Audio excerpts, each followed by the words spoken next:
ആലപ്പുഴ ദേശീയപാതയിൽ KSRTC ബസ്സും കാറും കൂട്ടിയിടിച്ചിട്ട് 5 വിദ്യാർത്ഥികൾ മരിച്ച അപകടത്തെക്കുറിച്ചിട്ട് നമ്മൾ ഞെട്ടലോടെയാണ് കേട്ടത്. ശക്തമായ മഴ, വാഹനത്തിൻ്റെ കാലപ്പഴക്കം, കാറിൽ കയറ്റാവുന്നതിലും അധികം യാത്രക്കാർ, ഡ്രൈവറുടെ പരിചയക്കുറവ്, അങ്ങനെ പലതരത്തിലുള്ള കാരണങ്ങളാണ് 5 വിദ്യാർത്ഥികളുടെ ജീവനെടുത്ത അപകടത്തെക്കുറിച്ചിട്ട് നമ്മൾ വായിച്ചത്, കേട്ടത്, അറിഞ്ഞത്. ഇതുപോലുള്ള ഓരോ അപകടങ്ങൾ സംഭവിക്കുമ്പോഴും അത് ചർച്ചയാകും. റോഡ് സുരക്ഷയെക്കുറിച്ചിട്ട് ആളുകൾ ഘോരം സംസാരിക്കും. കുറച്ച് പേർ കുറച്ച് ദിവസത്തേക്കെങ്കിലും ഈ കാര്യങ്ങളൊന്ന് ശ്രദ്ധിക്കുകയും ചെയ്യും. പക്ഷേ കുറച്ച് ദിവസങ്ങൾ കഴിയുമ്പോൾ എല്ലാം പഴയ പട്ടിയാകും. നമ്മുടെ കേരളത്തിൽ ഒരു ദിവസം 13 പേരെങ്കിലും റോഡ് അപകടങ്ങളിൽ മരണപ്പെടുന്നുണ്ട് എന്നാണ് ഒഫീഷ്യൽ കണക്ക്. മരണപ്പെട്ടവരുടെ കണക്കുകൾ മാത്രമാണിത്. ഇത്തരം അപകടങ്ങളിൽപ്പെട്ട് മരണക്കിടക്കയിലായവരും ഗുരുതരമായ പരിക്കുകൾ പറ്റി ജീവിതമില്ലാതായവരും ഒറ്റപ്പെട്ടു പോയവരും വേറെയുണ്ട്. മരണത്തിനേക്കാൾ വലിയ വേദനയാണ് ഇത്തരം അവസ്ഥയിലൂടെ കടന്നു പോകുന്നവരും അവരുടെ ഉറ്റവരും അനുഭവിക്കുന്നത്. റോഡിലൂടെ നിയമം പാലിച്ചു പോകുന്നവൻ നിയമം പാലിക്കാത്ത ഒരാളെ കാണുമ്പോൾ അത് കണ്ട് നിയമം തെറ്റിച്ച് ഡ്രൈവ് ചെയ്യും. അയാൾക്ക് അങ്ങനെയാകാമെങ്കിൽ എനിക്കെന്തുകൊണ്ടായിക്കൂടാ എന്ന ചിന്തയായിരിക്കും അതിൻ്റെ പിന്നിൽ. പക്ഷേ മറ്റൊരാളുടെ വിവരമില്ലായ്മയാണ് ഞാൻ അനുകരിക്കുന്നതെന്ന് ആരും മനസ്സിലാക്കാറില്ല. ഇതുപോലെ മറ്റൊരു പ്രശ്നമാണ് ഞാനൊരു എക്സ്പേർട്ട് ഡ്രൈവറാണ് എന്ന്, അതുകൊണ്ട് എനിക്കൊന്നും സംഭവിക്കില്ല എന്നുമുള്ള ഒരു ഓവർ കോൺഫിഡൻസ്. പലരും റോഡിൽ ഇറങ്ങുന്നത് ഈ ഓവർ കോൺഫിഡൻസോട് കൂടിയാണ്. അതുകൊണ്ട് തന്നെ റോഡ് നിയമങ്ങൾ പാലിക്കാനും ശ്രദ്ധയോടെ വണ്ടി ഓടിക്കാനുമൊക്കെ അവർ തയ്യാറാക്കാതെ വരും. ഒരാളുടെ ഓവർ കോൺഫിഡൻസ് കൊണ്ട് ഇല്ലാതാകുന്നത് മറ്റു പലരുടെയും കൂടി ജീവനും ജീവിതവുമാണെന്ന് ആരും ഓർക്കാറില്ല. മറ്റു ചിലരുടെ വിചാരം റോഡ് എന്ന് പറയുന്നത് അവരുടെ സ്വന്തം സ്വത്താണെന്ന്. എൻ്റെ റൂൾ അനുസരിച്ചിട്ട് മാത്രമേ ഞാൻ ഡ്രൈവ് ചെയ്യൂ എന്ന വാശിയുള്ളവരാണ്. റോഡിനെയും നിയമങ്ങളെയും സംവിധാനങ്ങളെയും ഒക്കെ നമുക്ക് കുറ്റപ്പെടുത്താം. പക്ഷേ അതിനൊക്കെ മുമ്പ് ഒരു ആത്മപരിശോധന നമുക്ക് ആവശ്യമില്ലേ? പ്രത്യേകിച്ചും വാഹനം കൈകാര്യം ചെയ്യുന്ന ഡ്രൈവറിൻ്റെ റോൾ വളരെ പ്രധാനപ്പെട്ടതാണ്. കാരണം ബെൻസ് ആണെങ്കിലും റോൾസ് റോയ്സ് ആണെങ്കിലും ഒരു സൈക്കിൾ ആണെങ്കിലും അതിൻ്റെ ഗതി തീരുമാനിക്കുന്നത് അത് ഓടിക്കുന്നയാളാണ്. റോഡ് എങ്ങനെയുള്ളതായാലും നിയമങ്ങൾ ഉണ്ടെങ്കിലും ഇല്ലെങ്കിലും കൃത്യമായ ശ്രദ്ധയോടെ അച്ചടക്കത്തോടെ നിയമങ്ങൾ പാലിച്ച് ഓരോരുത്തരും ഡ്രൈവ് ചെയ്താൽ, ആ റോഡ് ഉപയോഗിച്ചാൽ നമ്മുടെ നാട്ടിലെ പകുതി അപകടങ്ങളും ഇല്ലാതാവും. അതൊരു സംശയമില്ല. പക്ഷേ അതിനു വേണ്ടിയിട്ട് ആരും തയ്യാറാകുന്നില്ല എന്നതാണ് വാസ്തവം. ഈ റോഡ് എന്ന് പറയുന്നത് ഒരു പബ്ലിക് പ്രോപ്പർട്ടിയാണ്. അവിടെ നമ്മൾ മാത്രമല്ല, നമ്മളോടൊപ്പം തന്നെ യാത്ര ചെയ്യുന്നതും മറ്റു വണ്ടികളും അല്ലാതെയുമൊക്കെ യാത്ര ചെയ്യുന്നവരുമായ ഒരുപാട് ആളുകളുണ്ടാവും. അതുകൊണ്ട് തന്നെ പബ്ലിക് പ്രോപ്പർട്ടിയായ റോഡ് ഉപയോഗിക്കുമ്പോൾ നമ്മളെപ്പോലെ തന്നെ മറ്റുള്ളവരുടെ ജീവിതത്തിനും ജീവനുമൊക്കെ ഒരു റെസ്പോൺസിബിലിറ്റി നമുക്കുമുണ്ട്. അതോർത്തുകൊണ്ട് വേണം, ഇത്രയും കരുതലോടെ വേണം നമ്മുടെ ഡ്രൈവിങ്. അല്ലാതെ നമ്മുടെ സാഹസികതയും ഡ്രൈവിംഗ് സ്കില്ലും കാണിക്കാൻ വേണ്ടി ഈ റോഡ് ഉപയോഗിക്കരുത്. എല്ലാ റോഡുകളും ഒരു പരിധിവരെ സേഫാണ്. എന്നാൽ പലരുടെയും ആത്മവിശ്വാസവും അതിര് കിടക്കുമ്പോഴാണ്, അല്ലെങ്കിൽ ശ്രദ്ധ നഷ്ടപ്പെടുമ്പോഴാണ് റോഡുകളിൽ അപകടം ഉണ്ടാകുന്നത്. വിദേശ രാജ്യങ്ങളിലെയൊക്കെ റോഡുകൾ ഗംഭീരമാണല്ലോ. എന്തുകൊണ്ട് നമ്മുടെ നാട്ടിൽ ഇങ്ങനെയുള്ള റോഡുകൾ വന്നിട്ടില്ല, അല്ലെങ്കിൽ അങ്ങനത്തെ നിങ്ങൾ ചെയ്യുന്നില്ല എന്നൊരു ചോദിക്കുന്നതിൽ തെറ്റൊന്നുമില്ല.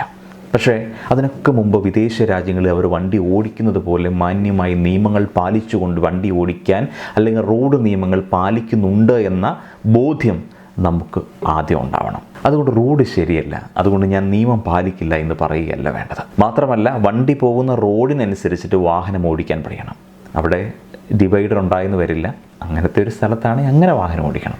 എല്ലാ റോഡിലും ഒരുപോലെ നമുക്ക് വണ്ടി ഓടിക്കാൻ സാധിക്കും. ഒരു നാഷണൽ ഹൈവേയിൽ പോകുന്ന സ്പീഡിൽ ഒരു ബൈ റോഡിലൂടെ നമുക്ക് സഞ്ചരിക്കാൻ സാധിക്കുമോ? സാധിക്കില്ല. ഇനി NH-ലാണെങ്കിൽ കൂടി പലപ്പോഴും നിയമം അനുശാസിക്കുന്ന സ്പീഡിൽ പോലും പലപ്പോഴും സഞ്ചരിക്കാൻ നമുക്ക് കഴിഞ്ഞെന്ന് വരില്ല.